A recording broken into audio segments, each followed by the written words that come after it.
You are watching Double Doinkers Fantasy Football Podcast with Nick Meyer and Willie J.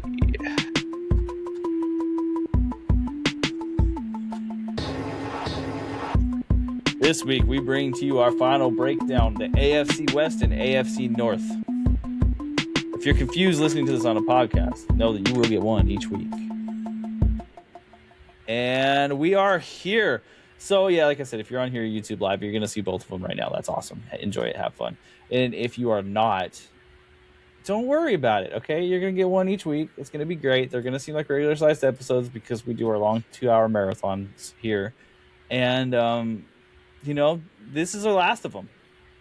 At this point, you can hear, at the end of this episode, I suppose, you can hear every single team in the NFL, a breakdown of where they're at this offseason up to this point. And you can get an idea of who all the players are that you need to pay attention to. And I'm always proud of that. That always feels good to get this out of the way. So first off, I'm Nick. With me, Willie. Like I said, Willie, how's it going? Thanks for doing this with me. It's going good, Nick. I'm glad to be here. I'm glad to be in the home stretch of these breakdowns. They're some of my favorite episodes just because we get to go so in depth about our football nerdism. But I'm glad to be in the home stretch because I'm excited to talk about, the actual fantasy season. And now that we're at the end of this, that means we're getting close to drafting. And my league actually just set our draft date on August 29th. I'm super excited. I have a couple buddies coming from California and Eugene just coming up to Portland for the draft. So we're hopefully getting everybody together, and I'm really excited about that. It was one of my easily one of my favorite days of last year, and we're going to do it again. So I'm super hyped. Yeah, I'm assuming we'll be on September 6th. We always do like the weekend right before it starts. We've had at this point too many burnings by people getting injured in that last week. Yeah. I don't know if you probably weren't there when Jordy Nelson tore his ACL like 2 days or like a week before the season started, and he was like a first round pick. So if you drafted early, you got wrecked. Jeez, there's an iconic video now. I think I want to say it's O.J. Simpson talking about his fantasy team, and it was the day after Andrew Luck retired, and he was just like, I drafted Luck as my QB in fantasy. So funny. That was like the year I first started doing fantasy, and I saw that video, and I was like, this is serious. This is the real stuff, man. O.J. Simpson's out here talking about it. Yeah. And trust me, if you don't think O.J. Simpson's serious, there was going to be a joke there. I'm going to just stop because this is a place for people to listen to fantasy football, not to hear me say offensive things about people who are dead. So, welcome into our breakdown. We're going to jump right into it. There's like some vague news, but you know what? We're going to move past it because right now the news isn't what's important. What is important is talking about where these teams are at. And where we're going to start here tonight, this week, whenever you're listening to this podcast, is we're going to start with the AFC West. Now, I have a gigantic bias here, but I always find this to be the most interesting division because there's one team I like and three teams I absolutely hate, but I have to pay attention to because they have very fantasy relevant players no matter what I seem to think. But the AFC West last year, we had two teams sent to the playoffs. We had the Denver Broncos, who were 14-3, first seed in the AFC, tied for the best record with Seattle and New England, the two teams who made it to the Super Bowl. They were bounced in the AFC Championship, but that was after Bo Nix broke his ankle. Yeah. For all intents and purposes, they could have been in the Super Bowl over New England. 100%. That was one of the worst games of not just the playoffs, but all of last year. And it was partially the quarterback play, I think, with Jarrett Stidham at the helm, but it was also in the snow and nobody was scoring, and it was just a terrible game. That's how I remember the Bo Nix-less Broncos. Look, I can't lie to you. This was kind of like the no-win scenario, but I was happy for as a Raiders fan, right? Because we don't like the Patriots very much either. But the Broncos we specifically despise. And the Broncos losing in the way they did felt really good because that just makes the whole team look like it had a little bit of a meltdown. Yeah. You know what? We'll talk about the other teams as we get there, right? Let's just jump into the Broncos. They're the first on my list anyway, so let's talk about the Broncos. So Sean Payton, which is an anagram for Satan's peon. It's spelled wrong. Don't look it up. It doesn't matter. Just listen to me, okay? He is back, and he has a new offensive coordinator in Davis Webb. Who has been with the Broncos. He was with the Broncos since 2023. He was a dark horse candidate for head coaching jobs over the offseason. For everything I hear, he should be an up and coming, really good offensive coordinator. I don't like that, so I want to believe opposite. But I do think that this could be a better offense this year, coaching wise, and that's to go along with some new additions on their team as well. One specific addition: they picked up Jalen Waddle from the Dolphins, who were fire selling for the first round pick, which was pick number 30. Who cares? Doesn't matter. Send that off for Jalen Waddle. Now they have Jalen Waddle and Cortland Sutton outside catching balls from Bo Nix because he seems set to be ready week 1. And J.K. Dobbins re-signed. R.J. Harvey still there. They drafted Jonah Coleman. Jaleel McLaughlin's re-signed. I mean, really, besides Jalen Waddle entering this team, it's basically the same team as it was last year with a new offensive coordinator. And if you look at what their numbers were last year, it was fairly good. I mean, offense was middle of the pack in everything. 17th in passing yards, 16th in passing touchdowns, 16th in rushing yards, 13th in rushing touchdowns. So they just needed to get a little boost because their defense was killer. It was amazing, right? So their defense really held it down for them. They were 4th in passing touchdowns and 4th in rushing touchdowns. You just couldn't score very well on them. And so you didn't need a ton of offensive firepower to make it work here for this team. However, my double doinker MVP last year was Cortland Sutton, and I think that he actually provided value. It wasn't always a fun coaster, but there was highs, and he did end up with a really respectable finish, and I think he helped out for teams, especially where he was drafted. Yeah, relative to where he was drafted, I mean, the players around him you might have taken might have been, I think he was going around the range of, it's escaping me now, but I think Devonta Smith, some other receivers that had more down years.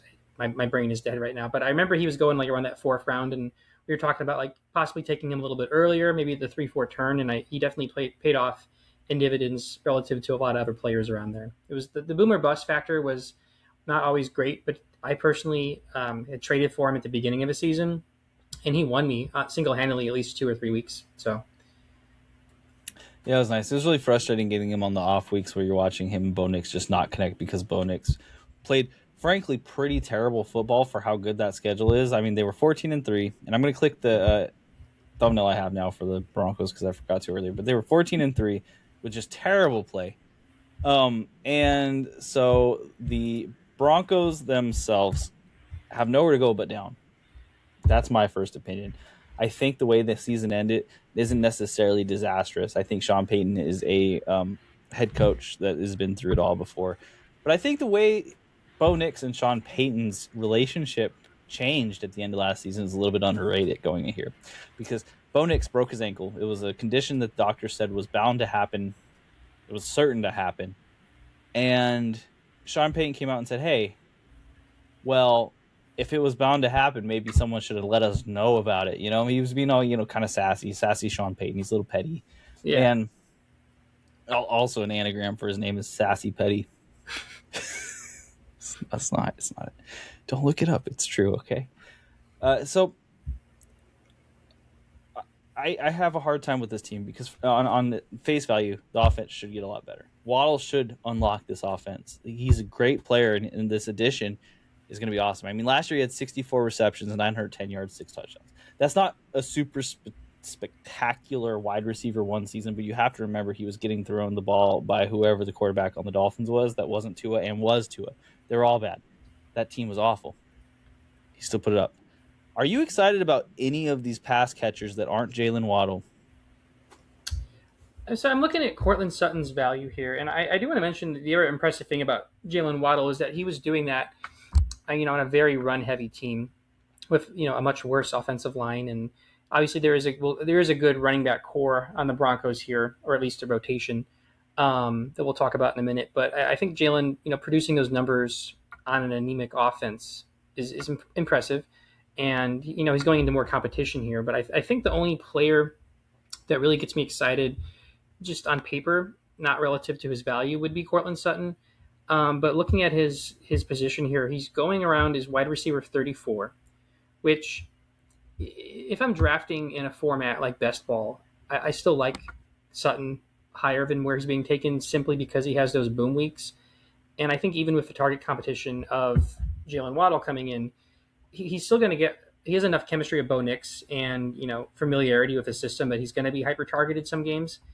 But he's going around the range of some other guys that kind of scare me off, or at least he's going around the range of like he kind of scares me off in the sense that like there's guys maybe in worse situations with more upside, like a Brian Thomas Jr. He's going around or two ahead of Jacoby Myers.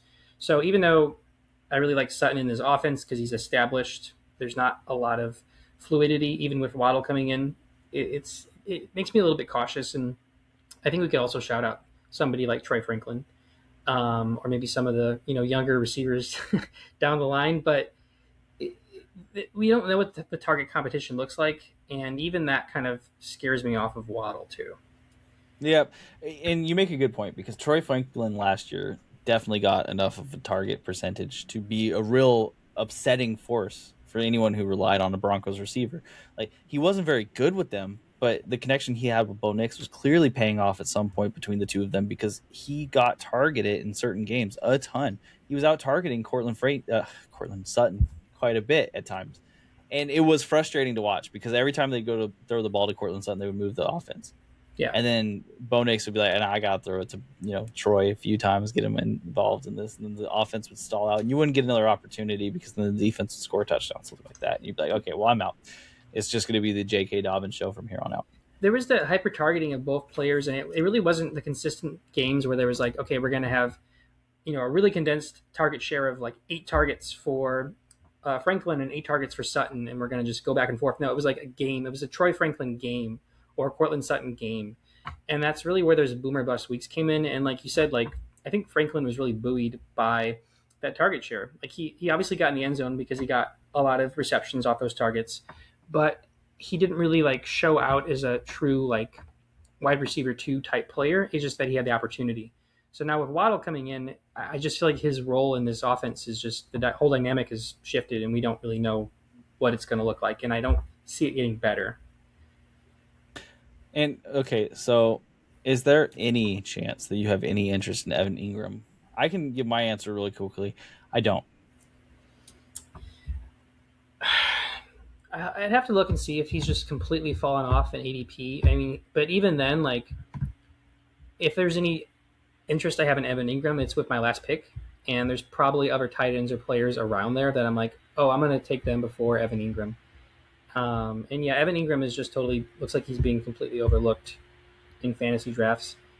If there's one guy I'm like looking at on the tight end position to not draft, but like kind of keep an eye on the waivers, it's probably Justin Joly out of NC State. He's a rookie. I think he was a third or a fourth round pick, and I talked about him a bit before, but I just like him because of all the tight ends that were drafted this year. There were so many tight ends taken in the draft this year. Jolie is actually like a consistent pass catching tight end and not a blocking one. So there's at least some opportunity for being involved in the receiving game, and he's like a rookie tight end that could feature, especially in like a very weak room. So I'm not interested in Ingram because I'm going to spend my last pick on somebody else, and I'm going to watch the waiver for somebody with more upside. Yeah, we saw what happened when Evan Ingram was employed in the Joker, and it just wasn't anything consistent enough. It was just a tight end. Now, J.K. Dobbins, R.J. Harvey, they also just drafted Jonah Coleman and Jaleel McLaughlin. I don't really like this room. This room feels bad. Like, so J.K. Dobbins, of course, coming off another major injury because this is J.K. Dobbins' unfortunate career's major injuries, is going to likely be the front runner. I don't see why they would change it up from what we saw for most of the last season with him and RJ Harvey. They did just give him another 2-year deal as well, so they're obviously like he's not just playing out his contract; they are investing in him in some way. Now RJ Harvey has more upside for me. So like if I'm taking the swing on one, it would be RJ Harvey again.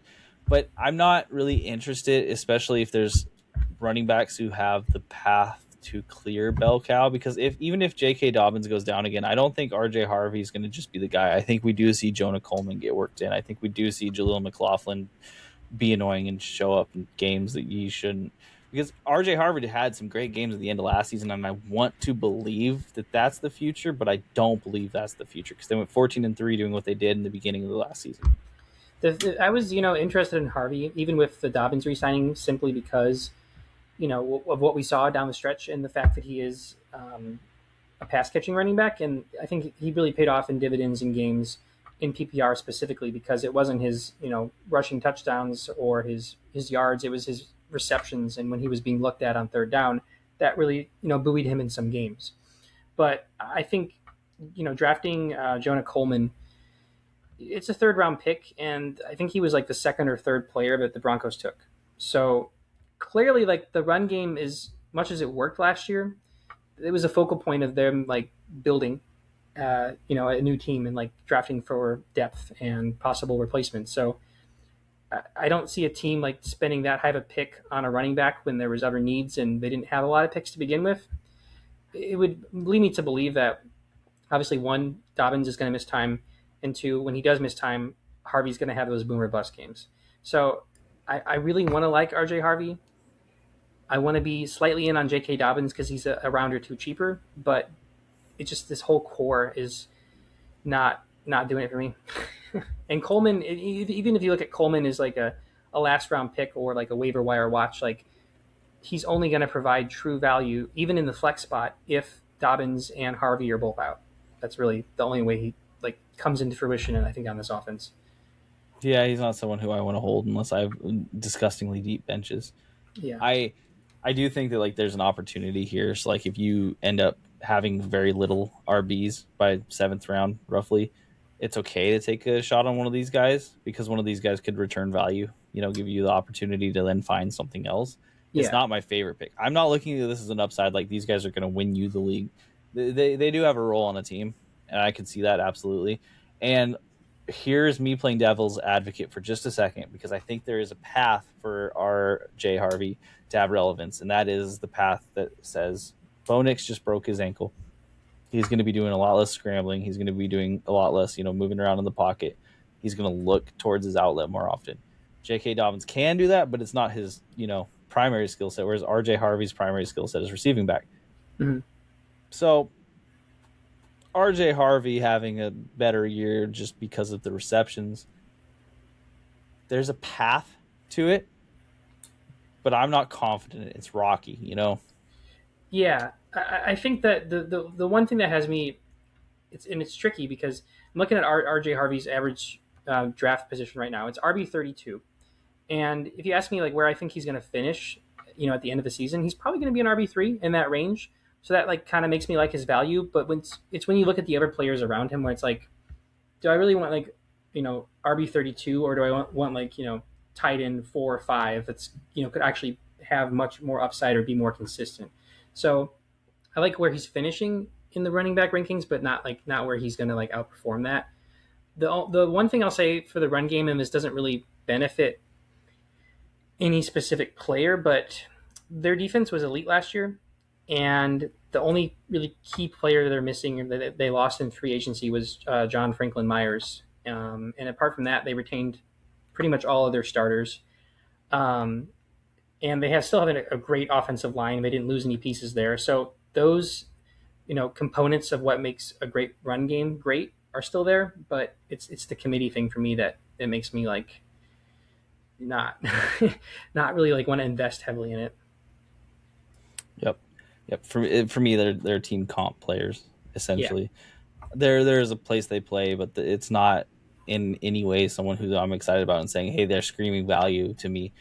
You're desperate for an RB to get to that round. Yeah, sure. Go ahead. Because the offense is consistent. Exactly. Mm-hmm. Yeah. Mm-hmm. Yeah. Is anyone else on the Broncos you want to discuss? I mean, just looking at this team, there's really no sleepers. There's some guys that I like, but this is one of the few teams we've talked about where there's no like, oh, this guy's a sleeper, like latch onto him. There's a lot of depth, which is good for the team as a whole. But like even Bo Nix, like I think he's going around like QB 12 and he could pay off. But there's other quarterbacks that are going later that I might like more. So I think this is one of the few teams without a true, like sleeper. Like I mentioned Justin Jolie, the rookie, for upside, but he's not one to like target in drafts. So Yeah, and if you're looking at running back, Jonah Coleman isn't someone who I would pick up in a draft. no, He's someone you got to wait a couple weeks for at the very least. yeah, There's a chance Sean Payton does something weird, but I would be shocked. And with Bo Nix's injury and kind of the way the last season ended, and also how you can't forget Bo Nix was really bad for a long period of last season. Like he was just looked awful. he I was don't buoyed, think he was that. buoyed by some 35 point games for sure. Yeah. Like you saw him do some excellent things, but you also saw him make the most boneheaded plays. Like, and it wasn't its physical ability. Like, it was the physical ability and a mistake. It was all mental mistakes. Mm-hmm. And every single time he made those mental mistakes, and I might be reading too much into his body language, but the body language looked like he was like, "Yeah, it should have worked." And what was the quarterback for the Titans who was an idiot and played 2 years ago? Will Levis. Will Levis. I'm not saying it was the same, but it had the same vibe to me as Will Levis, who was like, you know what, I'm right. Just because it didn't work doesn't mean I ain't right.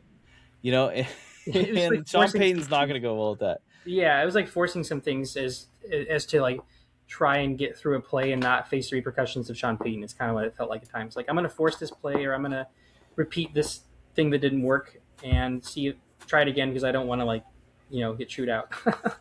That's kind of the Right, read. exactly. And we did see them getting into each other's face on the sideline quite a bit. So it's not a thing. Well, let's move on. Okay, so next up in the AFC West, we have the Los Angeles Chargers. They were 11-6. They made the playoffs, and then in the wild card round, they got demolished by the Patriots. They just got destroyed. So here are the Chargers. This is what it feels like to be a Chargers fan from everything I've been told. In a lot of different ways. I mean, it's how they make you feel at times. It's the electricity of the toaster, and I'm fairly certain that he either lives in Chicago or LA. So yeah, I think it's somewhere snowy, but it is Groundhog Day. We're looking at an image from Groundhog Day of Bill Murray in the bathtub. They look like a great team, and Yeah. how can you trust it?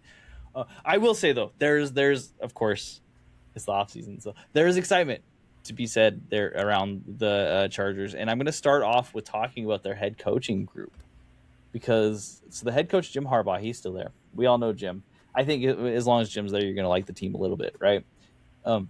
But the biggest offseason get for the Chargers is they added Mike McDaniel as their offensive coordinator. And as a Raiders fan, I don't like this. But this was such a good hire for this team.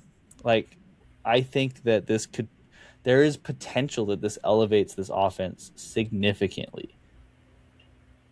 Because I think when you look at the Dolphins where he was last year, the quarterback talent wasn't there. Mm-hmm. The offensive line talent wasn't there.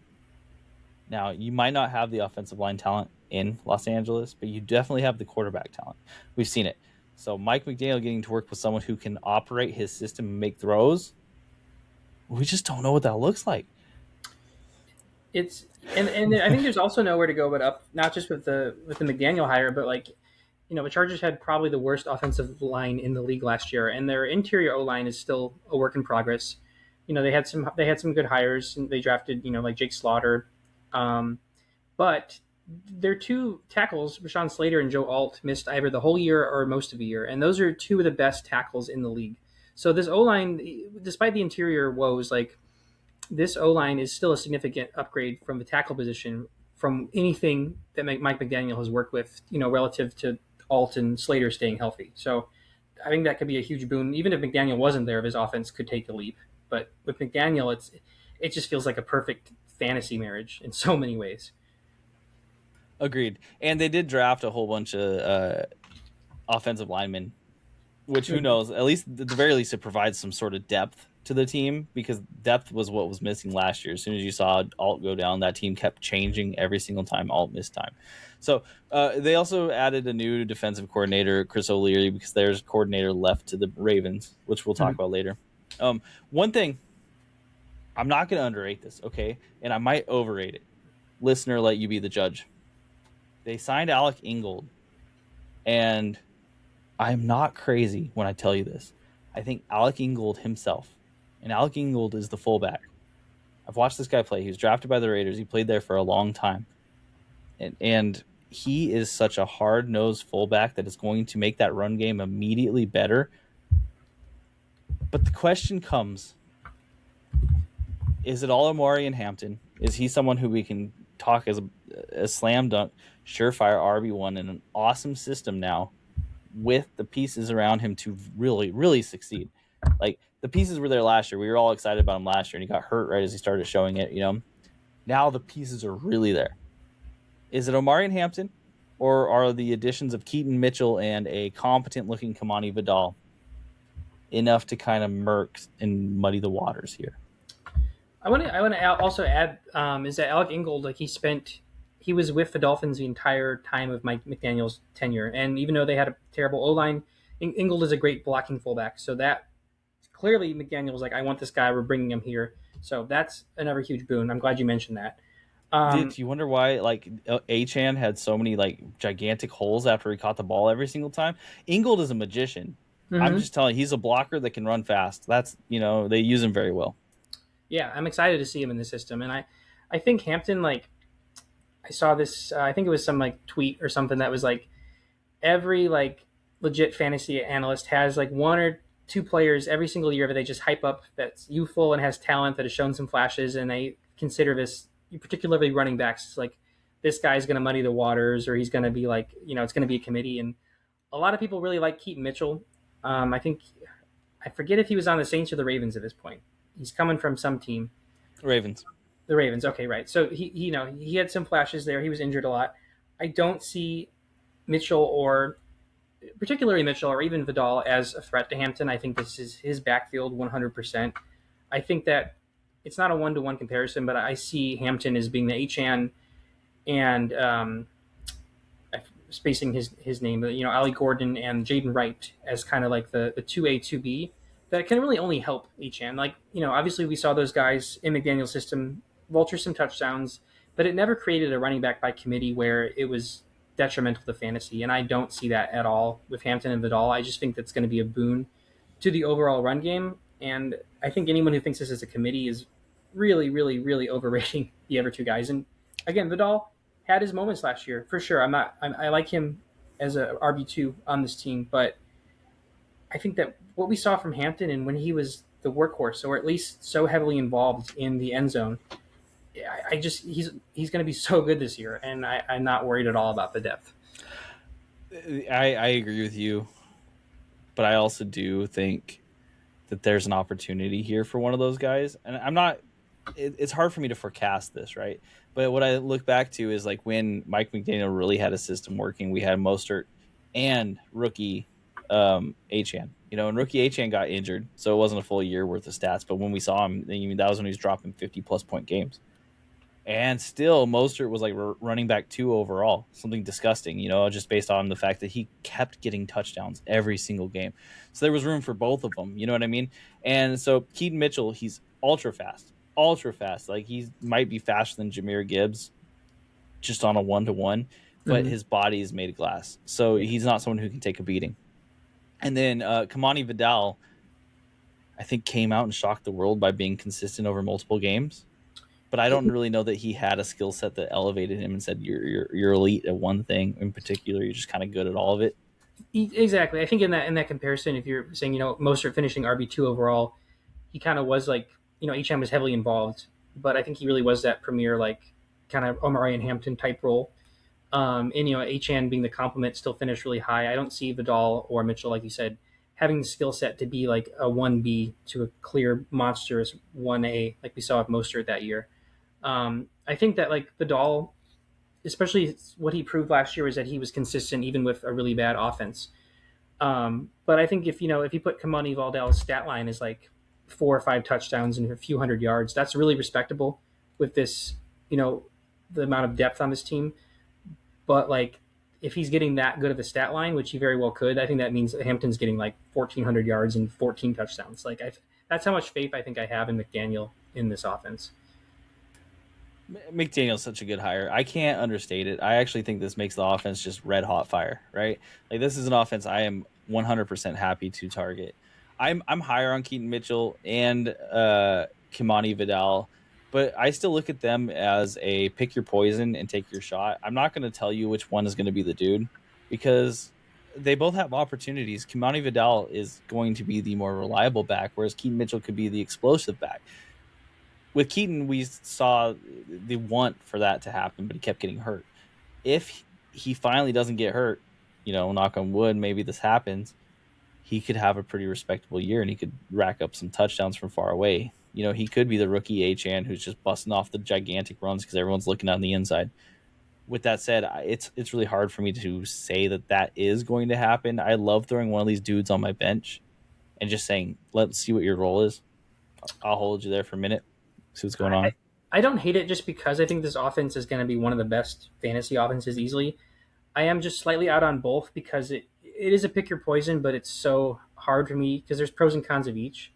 I think an argument for Mitchell would just be that Vidal is, as efficient as he was last year, this is a brand new offensive coordinator. So we don't even know if McDaniel's going to have any favoritism or see what Vidal did last year and lean on that. So I think the pros and cons of each are just very glaring in both ways. So it's hard for me to want to draft one, but the offense I think is going to be so dynamic that it really can't hurt to have a lot of pieces of this offense. So yeah, bringing offense back with your fullbacks. I mean, in this day and age with cover 2 shells popping up everywhere, and I assume they'll still be around mostly this year. Yeah, having a fullback to block off one of those people is going to just be awesome. Mike McDaniel is such a good offensive coordinator hire for this team. So let's talk about the pass catchers for a second then. So you still have Ladd McConkey, you've got Quentin Johnston. You don't have Keenan Allen up to this point. Mm-hmm. But you do have Trey Harris with an extra year and Rondé Gadsden. So there are some really interesting names here. So Ladd McConkey hurt people last year pretty bad. He showed some flashes still of being the dude he was before, but I think you're getting him for a discount now. Do you still see him as the wide receiver 1 on this team, or is that now relinquished to Quentin Johnston in a significant way? I gotta say, I think that Ladd McConkey has me absolutely doinked right now. I'm not putting labels on anything because we're going to do our Doinkers episode later, but he and/or Hampton is going to be featured by me in that. I am extremely high on Ladd McConkey. Today, on July 8th, 2026, as we're recording, because Keenan Allen has not resigned. I think that McConkey's fall off last year, I think he might have had an injury in a couple games that maybe limited him. I think that his rookie year, he was so incredibly prolific in fantasy, and particularly as a rookie, because we didn't have Keenan Allen there in the slot. And I think, even if Allen does sign here, he's another year older, so that's something to consider. But I think that McConkey playing that Keenan Allen role as a younger, not better overall version of Keenan Allen was just so good. And I think, like I said, I think I like this offense as a whole. I think Quentin Johnston was maybe buoyed a bit. I keep saying buoyed, but I'm going to say it again. Buoyed a bit last year by just the amount of touchdowns he got, especially in the beginning of the season. There's some depth with Trey Harris, and they got a rookie, Brennan Thompson, and I'll mention the tight ends in a second. But I think Ladd McConkey is the alpha. And him going now around wide receiver 20, around below Zay Flowers, around the Jalen Waddle, Emeka Ibuka range, below T. Higgins, who's great, but he's the number 2 option. I do have full faith that McConkey is the number 1, and I think I can trust him, McDaniel, to not only sustain 2 great wide receiver 1s, because we saw that with Waddle and Hill. And even if we don't have 2 players quite at their caliber, I think that McDaniel's going to get McConkey involved, hyper target him in the slot, and I think that McConkey's going to be incredible this year. So I'm very high on him. Okay, I can't blame you. I loved the quote that Mike McDaniel had with Quentin Johnston, even, where he said, "Hey, if you keep your quick release, I can scheme you up to beat anyone in the league." Mm-hmm. And that's just such a sick quote. I remember reading that. I'm like, okay, so this guy's got something. But it's hard to believe in him in the way that you need to. But he's going very late. Not very late, but he's going much later. I'm not really trying to argue with you here because I agree with you. I think Lad McConkey's going to have a fantastic year. I think he has a chance to be a phenomenal year. I do think that Quentin Johnston has a role regardless. So these are a couple receivers. I think you could take both of them, and I wouldn't blame you for taking both of them. Hundred You went in percent. on this offense. Exactly. I was really high on McConkey just in his overall ceiling. I think of him being like top 10 receiver. I think I clearly see that path. And I think having said that though, like if you have Quentin Johnston and you believe in what he did last year, a wide receiver two on this dynamic of an offense is still a great player to have. And I'm looking at Johnston's going around now the range of other wide receiver twos, um, like Jaden Reed, Khalil Shakir, Jordan Addison, Ricky Pearsall. The guys that all have their upside in their own ways, but I do like Quentin Johnston where he's at right now. Um, and like, yeah, I think that targeting maybe not both of these guys on the same team, but like in your drafts, target both. I do like them quite a bit. I like this whole receiving core and some of the depth, but I think McConkey and Johnston stand out as the two that are worth drafting. Yeah, I agree with you. If you don't get McConkey in an acceptable position, get Johnston in an acceptable position, and that's fine. Exactly. Yeah. The Trey Harris may have a role. He's not someone who I'm necessarily willing to draft unless I didn't get either of these guys, and he's the last round draft pick and just see what happens. Because last year they used 3, but with Mike McDaniel, I think this will be different. The player I am most excited to draft in the 11th round of the draft is Aronde Gadsden, because I have a question for you. Mm-hmm. How can we be so excited about Kyle Pitts having the biggest tight end game of all time and nothing else the whole entire season? But Aronde Gadsden, who had that like 3 weeks in a row, pretty close to the same thing. And yeah, he had drop-offs, but then he also blew up crazy out of nowhere as a rookie. We are not on the same level with Aronde Gadsden. What's going on with Gadsden? Why are we out on him? We've seen Mike McDaniel use tight end before. We've seen Justin Herbert use tight end before. Why should I not be stoked about taking him in the 11th? I think that there's an answer to this, but I think I can argue against that answer because of what we saw with a different player last year, and that is them signing David Njoku. And I think Njoku's a great depth piece to this team. He's produced for fantasy in the past on the Browns, of all places.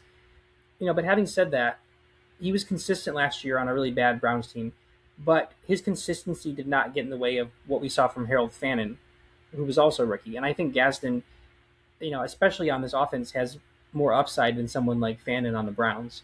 So, and this team I think also lost Will Dissly and maybe a couple other depth pieces. So I can see the hesitation of Gadsden because of Njoku's signing, but I agree. I think Gadsden is someone that also has a great deal of upside, and he's the kind of tight end I like that I wouldn't get excited about as my tight end one, but if you draft another guy like a Jake Ferguson and you want an extra tight end for rotation, bye weeks, or just like upside one versus the other, like he's definitely like a tight end 2 to draft that could produce, I think, as a tight end 1. So I like him too. Yeah, I'm pretty in on him as far as like a punt tight end sort of draft strategy. If you're thinking about that, if you don't get one of the top guys and you're waiting until almost everyone else has one, Gadsden is the upside is just immense. Even with Njoku there, in my opinion, we've seen him produce at an elite level at times. And, he wasn't consistent, but he was a rookie tight end that was producing at an elite level in the past. That would have everyone excited, and I just don't hear it with him. I agree. It is kind of strange, and I think that, as excited as I am about McConkey and Johnston, and then, there's potential of some of the other young guys, they don't have a clear wide receiver 3 on this team. So I think Gadsden, if he finishes, third in receptions, that's enough to draft him right there. Right. So just real quick, I'll talk about some of the differences in this team that I think they're looking to address. So last year they were 26th in rushing touchdowns. I'm sure that's why Mike McDaniel was the easy hire, is we see Mike McDaniel pump up those numbers on rushing touchdowns. They want more, because otherwise they're 15th passing yards, 11th passing touchdowns, and 12th in rushing yards. That's maybe not amazing, but it is particularly good. Particularly okay. They're not bad. The defense, though, however, was really good. They were 4th in passing yards, 3rd in passing touchdowns, 8th in rushing yards, and this is 8th best, not 8th worst. But then you look at the rushing touchdowns that they gave up, and they were 17th, so they're middle of the pack there. So really, something about rushing touchdowns last year was really brutalizing them, and I think they went out and they decided, hey, We're going to get our fullback. We're going to fix this. We're going to get this guy who runs an amazing rushing game on a terrible, terrible team. And we're going to put him on a good team and say, now run our rushing game. And it's going to work. I just know it, and I hate it because I don't want the Chargers to succeed. It just has to, because it's not just McDaniel's, offensive genius. He also has Jim Harbaugh there. So he doesn't even have to be the chief decision maker in big games. He's just there to operate and focus on the offense. And that's, we haven't seen that since he was on the Shanahan Niners. So I'm excited for that. Yeah, really, really. Okay, so we talked a lot about the Chargers. We'll move on here. The Chargers are an exciting team. I'm okay with focusing on them. Yeah, I was just going to mention Justin Herbert. I'm a little mixed. I'm really excited for his potential. He is QB8, though, and I think he could very well finish around there, but it does make me wonder if McDaniel being here, they're going to focus on running the ball in the end zone with Hampton, as opposed. I think Herbert has opportunity for a lot of yards and touchdowns, but QB8, I could see being in on him, but maybe like pivot the QB choice if it comes down to him and someone a few rounds later, like Dak. And thank you for bringing him up. I'm just so good at ignoring QBs in this thing. Justin Herbert, for me, is someone who, at QB8, the upside is limited. But the downside's limited, too. I don't think he's going to slide a lot further than that. He's a fine pick where he's at, but I don't think he's a value pick. You take him there, and okay, that's fine. Yeah, exactly. It's like QB8, I could see him finishing there, maybe higher. Kind of like with RJ Harvey. RB32, definitely see him finishing there, maybe higher, but like where's the ceiling based on that value pick in that round? So yeah, I agree with you as well. They want to boost that rushing touchdown number. If they boost that rushing touchdown number, it's going to hurt Justin Herbert's overall fantasy value, unless they turn into the 2017 Dolphins or whatever year it was. That can't have been 10 years ago. Stop. That can't be right. Okay, so we'll move on. If it was, don't even tell me. I don't need to know. It's terrible. Okay, so next we're going to bring up what easily is the worst team in the league. And trust me, I tried to find a good picture for them that wasn't racist, and I couldn't because they're a racist organization. The Kansas City Chiefs. Yeah. It's a French fry. Is that Mahomes? I assume so. Yeah. It's just the right colors, and they're known for food. I could hate on the Chiefs all day.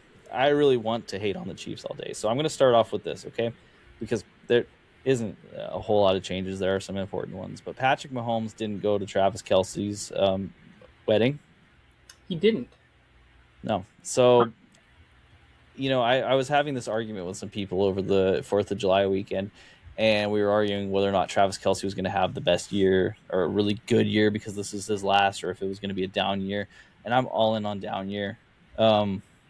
I don't think his head's really in the game as much as it needs to be. And I got disagreed with. And listeners, you might disagree with me right here. I look at this squad, and there's only one person I really specifically wish to draft. There's two people I would. There's only one person I want to. And that one person is, as disgusting as this is Rashee Rice. And I don't really want him. Like, God, I don't want him on my team. Imagine having to cheer for this guy at this point. But I think he'll still provide value to you. Eric Bieniemy is back. He's back as the offensive coordinator. They got rid of Matt Nagy. And here's Eric. Kenneth Walker's the other guy who I would. I'm agreeing if you write down the line just off the bat. I'm looking for Rashee Rice here. And he's still going pretty high. But here's the thing. He's not going to get suspended. He's not. They don't do that for Kansas City. It's not. And again, like, I wouldn't say he's injury prone. He missed time because of injury, but it's not like he's really more just like being a terrible person prone. But the suspension we saw last year, there's nothing that's built off of that, at least that I'm aware. So if we go into the season 2 years removed from the ACL tear, 2 or 3, I think 2 full years, and no suspensions looming, there's really no reason to say that, like, oh, he's going to fall off because he missed time. Because no, I think that he can produce how we saw him produce in the exact same system with, at least hopefully for most of the year, the exact same quarterback in Mahomes. I like Rice. And I think if he's my wide receiver too, I'd be pretty stoked by that. Yeah. I can tell you that when he gets hyper-targeted, and I don't see that changing. There's really no reason for that to change because when it was working, it really did start working. It just he kept getting hurt, and then Mahomes was out, so we didn't really see the crossover that we needed to see for him to be, a top 5 wide receiver. But he was on trajectory, I think, for top 5. Yeah, I might be misremembering, but it was at least top 10.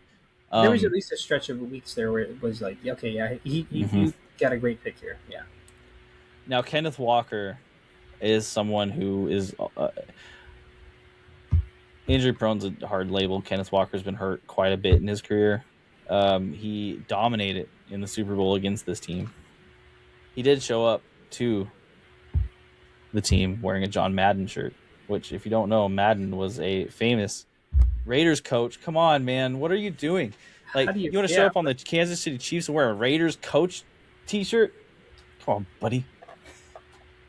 I kind of that's love him for it. weird. That's weird. He probably just didn't know. They don't know. They don't know the history. They're like, he made a video game. That's what he did. I was gonna say, you think of the video game. I don't. I know he was a Raider, but if I wasn't really into football, I might not know that. Unfortunately, And this is fair. I know, but it breaks my heart a little bit. But it is fair.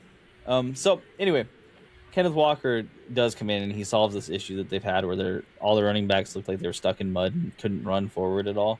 Kenneth Walker is a weird choice to me. I get why they chose him because he was so dominant in the playoffs, but he also has this tendency to want to hit home runs as opposed to getting the hard yards, right? yeah, And I wonder how much this offense is going to be willing to put up with Kenneth Walker getting negative rushes before they're like, "Hey, dog, just run up the middle for 2 yards," and that's not his game.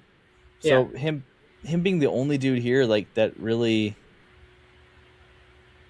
is of note because they have other players. Maybe one of these other players bust out of nowhere, but but it's not I like do just they're not going into the season with a committee. It's like he is RB1 clearly, like DRB. Yeah, I think the sky's the upside for Kenneth Walker. Like he could be an top 5 RB, but I just don't necessarily predict that.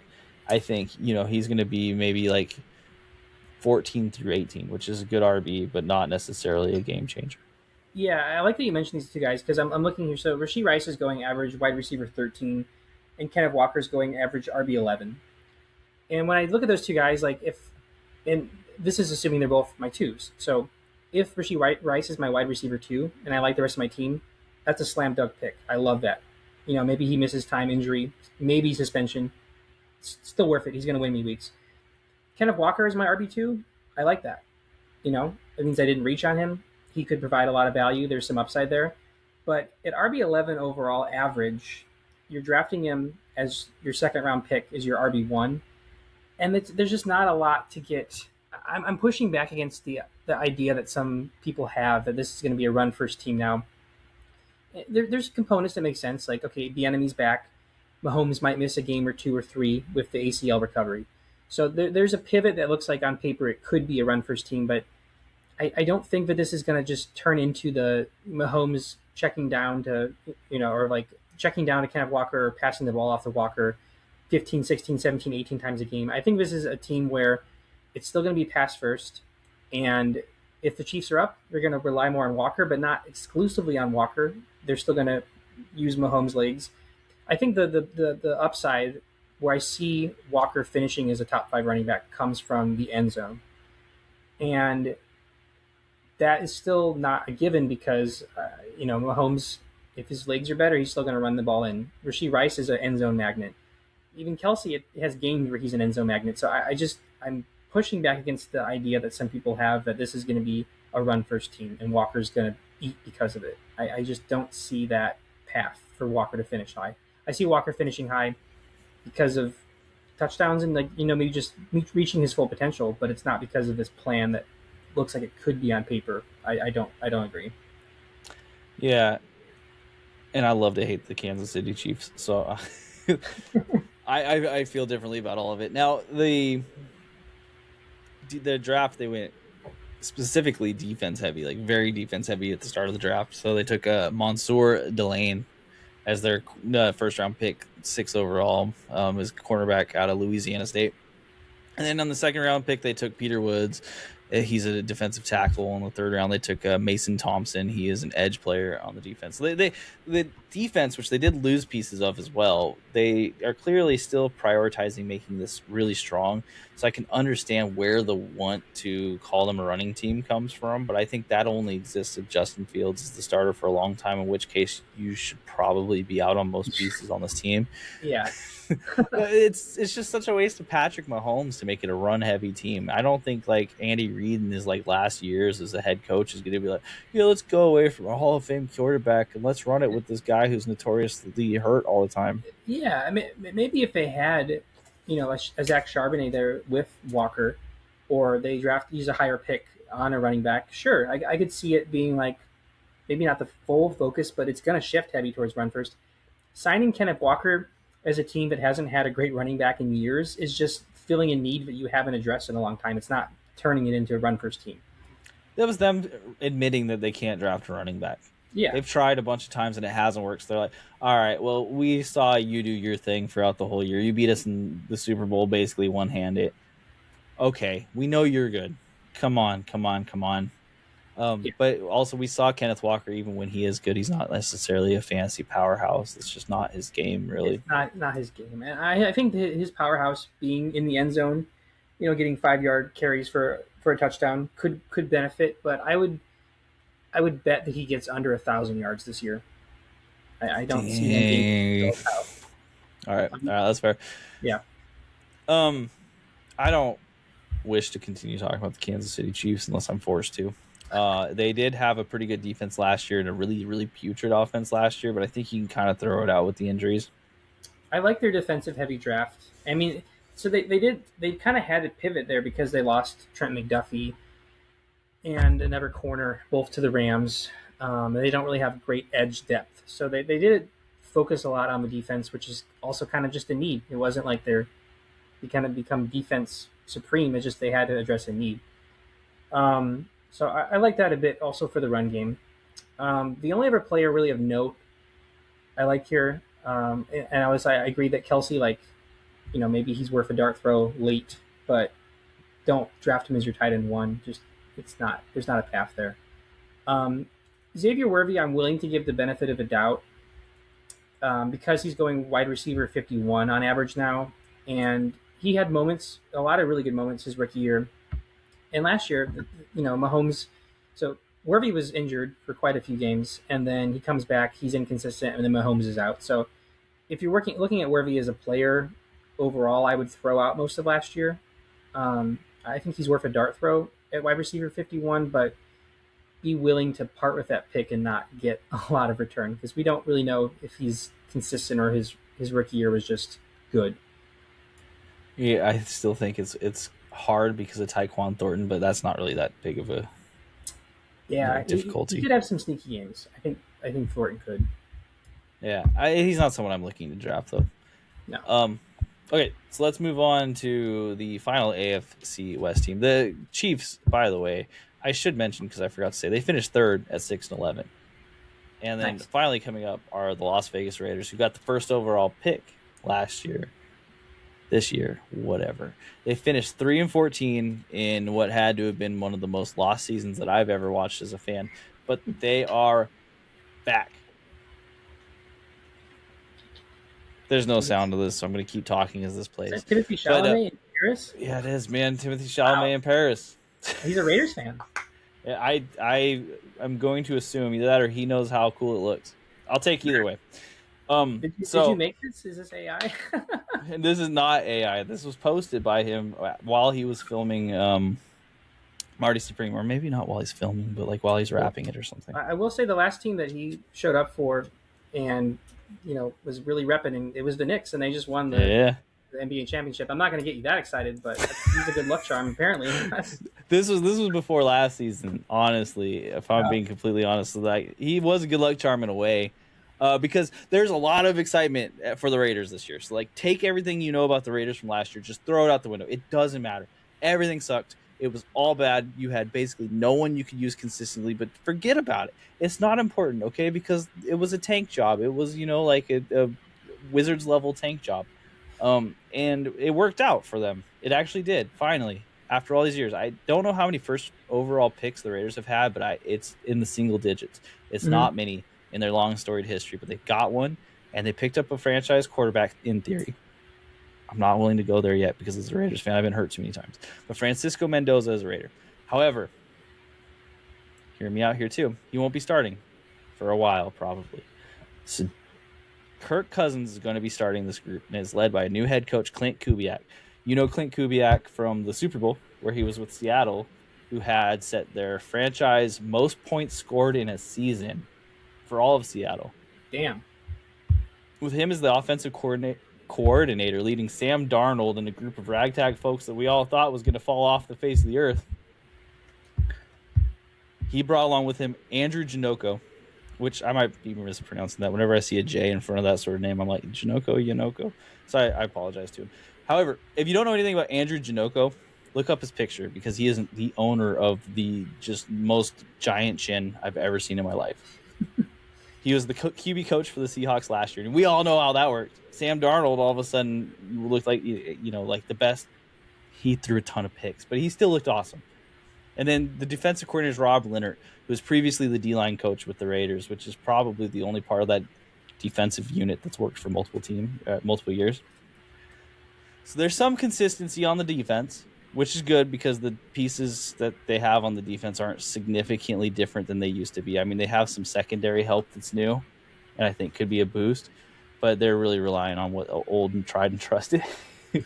But we have Fernando Mendoza, who should be throwing the rock eventually. We have Kirk Cousins, and we've got the backup running back Mike Washington that I think are of note as additions from this off season. And of course, Tyler Linderbaum is going to make this offensive line better. What was the 32nd ranked offensive line in the league behind a team that didn't even have practices for their offensive line. Nepo babies. There's literally just nowhere to go but up, up, up. And I expect that this offense will go up, up, up. Fernando Mendoza is not someone I'm looking to draft and redraft at all. You leave him on the waivers until you get an inkling that Kirk Cousins has either blown up the team or that they want to get him in there. Then maybe take a shot. He doesn't scream someone who has immense fantasy upside to me. Instead, he has screamed someone who may be a really good real-life player. Mm-hmm. The person on this team, there's two people, and they're the same two people from last year, so there's no spoilers here. We are looking at Ashton Genty, and we're looking at Brock Bowers. I'm going to start off with Ashton Genty. What's his upside? This guy. Yeah. I was having this argument, and someone was like, well, how many scrimmage yards do you think he gets? And I'm like, conservatively, like worst case scenario, both receiving and rushing, I'm thinking 1,200, and that's worst case. That's worst case, yeah. Mm-hmm. I'm like, if he stays healthy, 1,200 is the baseline. It goes up from there. I would guess more around 1,600, and with my Homer hat on, 2,000. But that's a lot. That's too much. But 1,600 is what I would guess with a heaping of touchdowns thrown on there. I think that like Ashton Genty, and I know that I can't be alone in thinking this is going to rise significantly, and you have to hope that whoever drafted him last year got hurt so bad that they tell everyone he sucks. Because I think he provides a pretty safe baseline and also has just the upside to be the dude who rises above. I would take the over on 1,600 if his offense is good, just because of his ability as a pass catcher that we just did not see last year. And Cousins and Mendoza like to throw the ball. I mean, they're pocket passers, so I think that he easily hits over 1,000 rushing yards. If he doesn't, he's a bust. I mean, just gotta say it. And I mean, just with the lack of, we'll get into this, but the lack of receiving depth on this team, I think Genty getting targeted through the air makes a lot of sense, especially with Kubiak on this team. There's just a lot of factors pointing towards that. So if we're talking scrimmage yards, like I think over 1,600 isn't even like a homer take at all. I think that's just what we're seeing kind of like baseline based on his player profile. And that's how I feel as well. Like we forget now, a year removed from the draft where he was taken, how much of a slam dunk pick Ashton Genty seemed to be as a potential game changer at running back. I mean, he was taken 6th overall, and that wasn't a reach. That was just where he was going to go. So Ashton Genty should, in theory, have all of the tools in front of him. Now, the one limiting factor that I see in front of me is Mike Washington Jr. which we saw Seattle play with 2 running backs last year, and it was kind of frustrating, I'm sure, for everyone. But I think the difference between Ashton Genty and Mike Washington Jr. and the difference between Kenneth Walker and Zach Charbonnet is a wide berth, right? Like Zach and Kenneth were very similar as far as skill levels. They had slightly different skill sets, but they had similar levels. Whereas Both, Ashton, yeah, both second yeah, round picks too. Both second round picks. yeah, and Ashton Genty's a top 10 overall, same GM. He's going to be hammering the table for his guy. And of course, Clint Kubiak sees him. We saw what he did to the Texans, one of the most elite defenses last year. Like when he was finally able to show out and Colton Miller was healthy.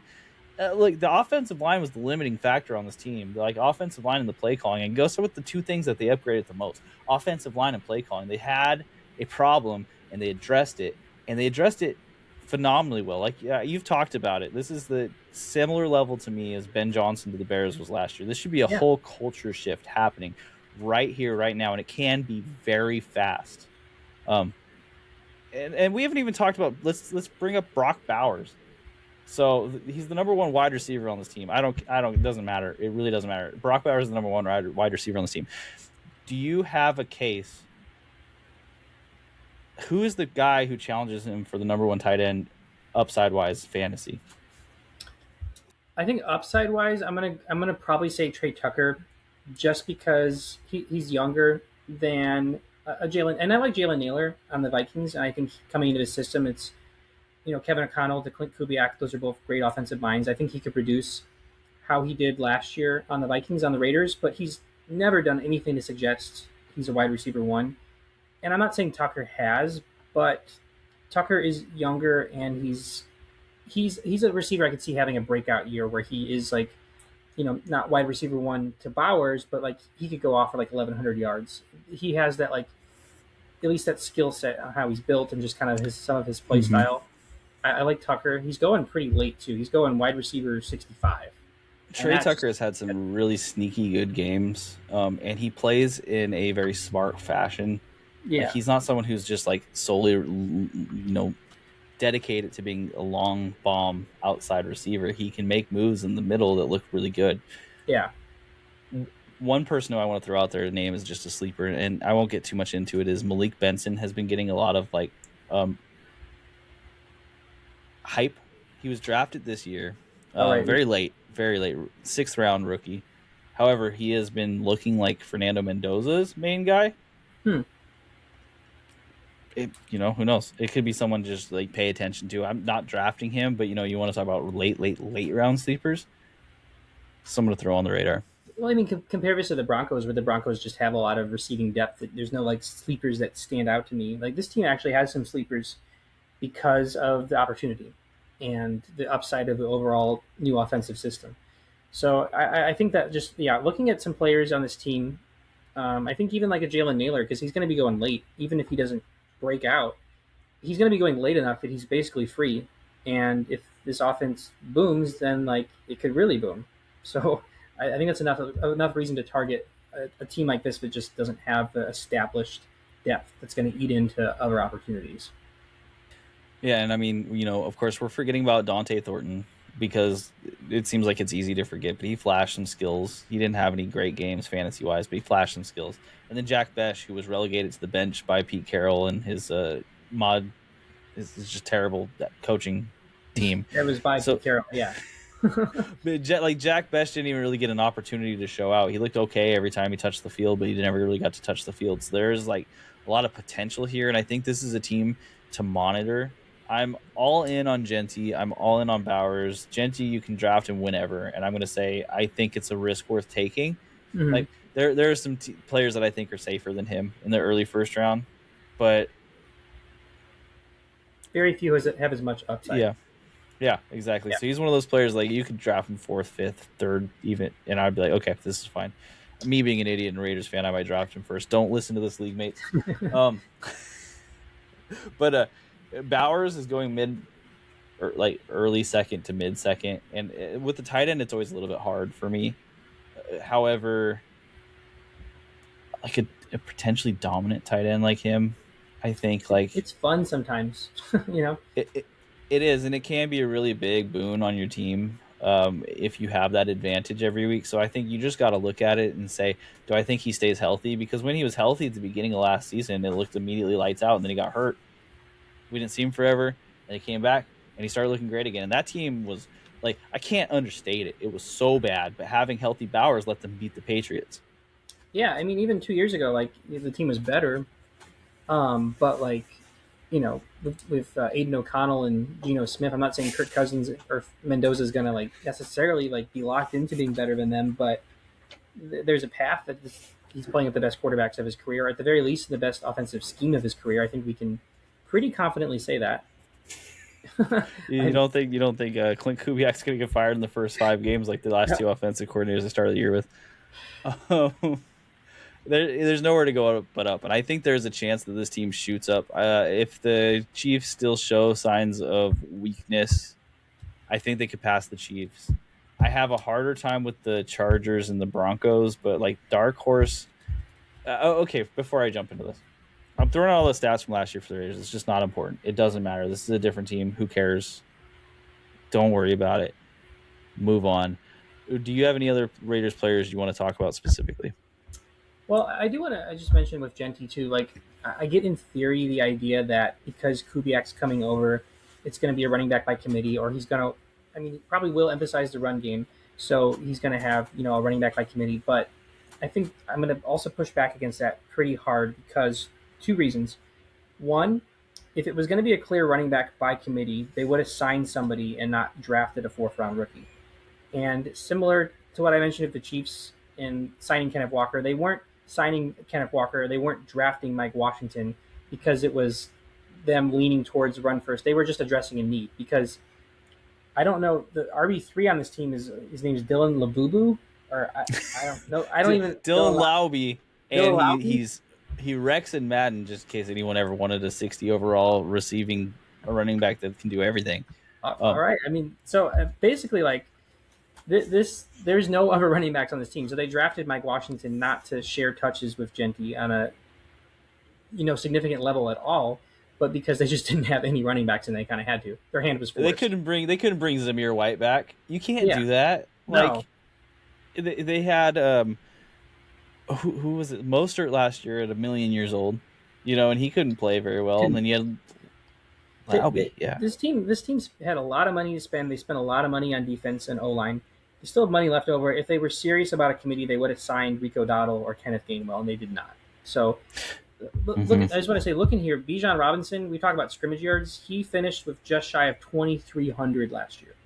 And that was with not Brian Robinson, but Tyler Algier. Algier hanging out, yeah. So, the sky is really the limit for yards with Genty. I'm definitely not a committee in my eyes. Yeah, I'm so in on Ashton Genty. I think if he stays at the end of the first, where they have him staying right now, I don't think he will. I think by June people will be in. Yeah.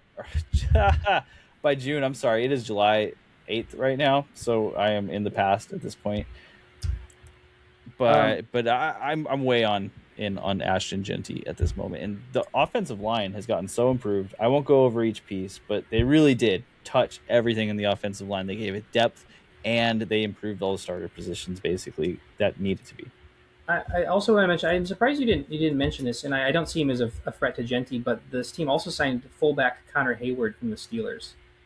And I don't know if you're familiar with Connor Hayward's game, but he has been pretty consistent. He's played in all 17 games in his career on the Steelers, so he's never missed a game in his entire NFL career.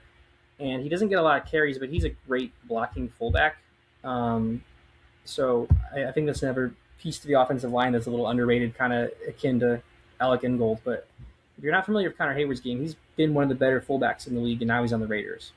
And you heard me what I said about Alec Ingold coming to the Chargers. It's the same thing. We're doing the same thing. We know that, like, you want to cover out wide, then we'll just bring an extra blocker to run with our dude, and he can bust past him. He's got the skill to do it. Yeah. Yeah, I'm very much in on it. Brock Bowers, I've mentioned him enough. I think his upside is gigantic. Like, I think he could have a wide receiver 1 sort of season in the tight end slot, because he really just has that skill set. He's very shifty. He's able to find the holes, and he's not a blocker. They're not going to use him to block. They'd be stupid too. That's what Michael Mayer is apparently for. Yeah. So, anyways, that's enough about the Raiders. I won't go on about them. I could forever, but I'm not going to. So the AFC West. Give me a quick top four. This is a difficult one to predict because I actually like all these teams on not like personally, but like on paper, like how they I could see them all having really good seasons. I do have faith in the Chargers. I think I just hyped up I hyped up Mike McDaniel so much, maybe a little bit too much, but I don't care. I think Chargers can finish one. I think the pieces are there. I don't believe in the curse of them. They've had success in the past. Chargers won. You're gonna hate this a little bit, and teams 2 for 4 are relatively close for me. I think the Chiefs can finish in second place. That's my prediction because I think the defensive upgrades. Obviously they lost some pieces, but I think the defensive upgrades are going to go a long way. And I think that people are just writing them off a little bit because they had such a bad season, but I don't see them repeating. They're going to have a really soft schedule this year, so I like them in second. I think I put them just ahead of the Broncos at third. I do like the Broncos quite a bit. They retained a lot of the same pieces. I just see some offensive regression with the Peyton Bo Nix kind of dynamic, and Jalen Waddle's great in the NFL. We don't know what he looks like in this offense. There's a lot of moving parts, maybe more than meets the eye because they didn't lose a lot of pieces, but I see some regression.